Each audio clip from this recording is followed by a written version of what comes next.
গলা চিহ্ন গলা চিহ্ন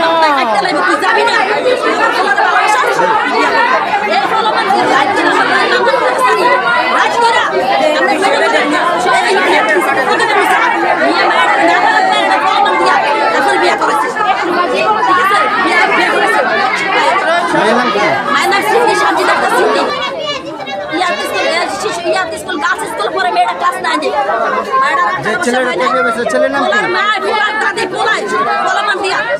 নদীর পার গেছে ঘুরতো মায়েরা এক সপ্তাহ কাছের ক্ষেত্রে প্রতিনিয়ত গাঞ্জা খায় প্রতিনিয়ত মদ খায়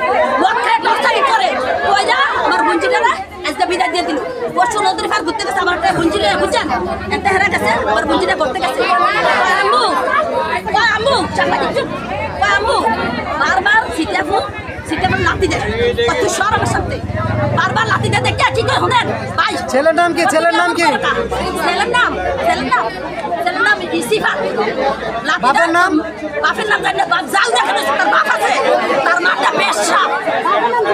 ওই বাপ পরে এমনি লাতি মারে ওলা লাতি মারে কই কি হইছে তুমি এমন করবা মেয়েটা নিচে ফুসে তোমার কি হইছে তখন কিন্তু তারপর নিশা করছে বুঝছেন তখন আমার মঞ্জিরে বসে যাইছ না দেখ আছে তারপর মায়া প্রেমের টানে মনের টানে যে আমার বিয়ে হইছে কালকা এ নিশা করে পড়ে গেছে সে ফোন দিছে আমি কই তুমি কি আমার মরা মুখ দেখবা না তোমার হাতে করে একদিনে লেগে গেছে বুঝছেন মেয়েটা ছোট মানুষ গলা চিহ্ন আন্দাতে নিচে কিছু করতে পারে মাইরা ওনা পড়াইছে সিধাই বলছো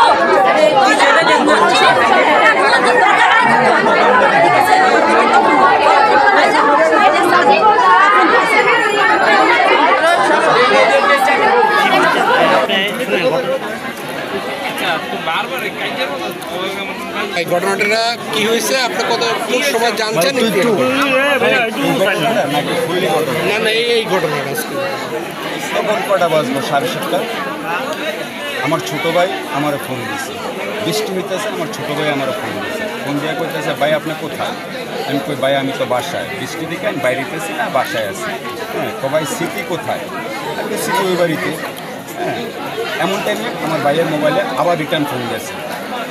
ফোন দিয়া হ্যাঁ আমি তখন লাইনে ফোন দিয়া বলতে আসি স্মৃতিকে মাইরা ফেলাইছি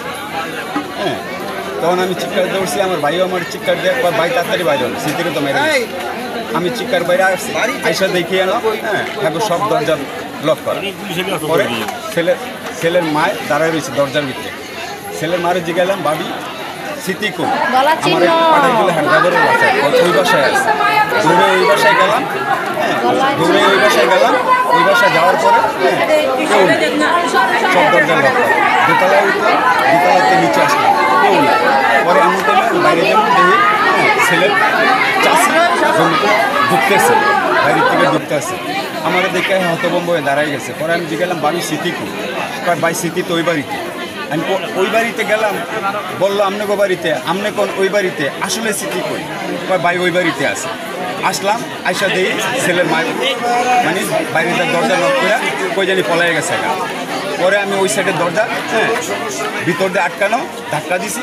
ভিতরে দিয়ে লক করা পরে জোরে যখন লাত্তি দিছি লাত্তি দেওয়ার পরে দরজা খয়ে গেছে দেখি হ্যাঁ লাশের পাশে ছেলের দাদি বইয়া রয়েছে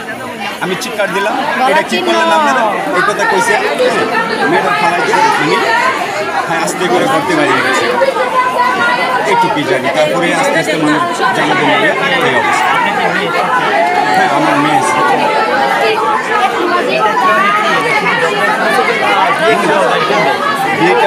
বিয়েটা হয়েছে মেয়ে আমার গার্লস স্কুলে ক্লাস 9-এ পড়ে হ্যাঁ তারপরে একদিন তাদের বাড়িতে দোতলা নাকি ওই ওর চাষার বাড়িতে কারে বিয়ে দেয় কি আসে বিষয় জানি না, অনুষ্ঠান, হ্যাঁ অনুষ্ঠান চলতেছে। হ্যাঁ তখন মেয়ের ছেলের মা স্কুলে গেছে, মা স্কুলে গেছে, 4 বার গেছে স্কুলে 4 বার গিয়ে ঢুকছে। মেয়ের সাথে কোনো কথা বলতে পারে না, মেয়ে 5 তলায়, ঠিক আছে, কথা বলতে পারতেছে না। পরে টিফিন টাইমে কীভাবে যেন কথা বলছে, কথা বললাম মেয়েটারে স্কুলে 5 ধাপ প্রবঞ্চনা দিয়ে স্কুলে 5 ধাপ আড়াই নিয়ে আসছে। তারপরে আমরা যাই শুনে আসলাম যাই আসলো, এসে আরও লোকজন ছিল, তারা বসলাম, বসে এরপরে মনে করেন যে মানে একটা সিদ্ধান্ত নিতে চেয়েছিল, কিন্তু তারা কোনো সিদ্ধান্ত নেবে না, ঠিক আছে। মেয়েদের মানে কোনো সিদ্ধান্তই তারা মানে না। আমার এক বাগিনা হ্যাঁ পুলিশে চাকরি করে, উনি প্রস্তাব দিল যে করছে আপনারা এই শুক্রবারে, পরের শুক্রবারে আপনারাও 5 জন আসেন, আমরাও 5 জন নিয়ে বসে যেভাবে এটা সুন্দর সমাধান হয় এই সমাধান করি, ঠিক আছে। এরা মানতেই রাজি না, ঠিক আছে। মানে তারা উচ্ছৃঙ্খল, হ্যাঁ লাস্টে দিয়ে আমরা থেকে ভাড়াটিয়া, হ্যাঁ আমাদেরকে উল্টো অপমান করে হুমকি দুমকি দিয়া, মেয়েরা আটকে রেখে হুমকি দুমকি দিয়া, হ্যাঁ লাস্টে দিয়া আমাদেরকে বের করে দিল। পরে আমরা নির্ভয় হইয়া এখান থেকে নিরুপায় হয়ে চলে গেল। পরে নাকি এরা কেমনে কোথায় নিচে কী করছে না করছে কেমনে বলে বিয়ে করাইছে, ঠিক আছে। তারপরে চিন্তা করলাম যে বিয়ে সাথে হয়ে গেছে, বাড়ির সাথে আমরা বললাম ঠিক আছে আসি না, যাই না, এই না মেয়ের মাইকে মনে করেন কানতে মেয়ের জায়গায় এসে মেয়ের মার দিকে চাওয়ার জন্য আমি আস্তে আস্তে একটু নরম হয়ে আসলাম। হ্যাঁ ও নরম হওয়ার পরও তো আমার মেয়েকে পাইলাম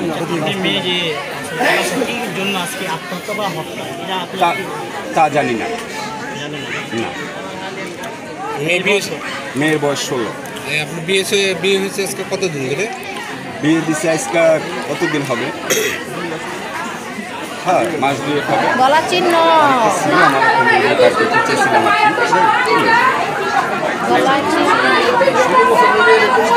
তারপর আমি মেয়েকে জিজ্ঞেস করছিলাম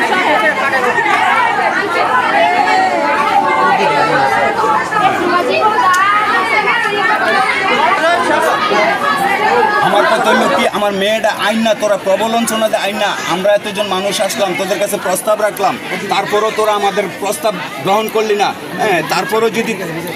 তারপরও যদি এরকম কোনো আমার মেয়ে যদি কোনো অপরাধ করে থাকতো বা কোনো কিছু করে থাকতো আমারে জানাইতি বা আমারে বলতি, আমি আমার মেয়ের পদক্ষেপ নিতাম। হ্যাঁ এখন আমি আর কিছু চাই না, আমি চাই আপনাকে প্রশাসনের কাছে আমি এটার বিচার চাই, দ্রুত বিচার চাই। আপনারা মিডিয়া আছেন, এটাকে ভালো করে যেভাবে আমি বিচার পাইতে পারি আপনাদের কাছে আমার এই আকুল আবেদন রইল, আমি যাতে এটার সঠিক বিচারটা পাই, আপনারা এটাই দেওয়া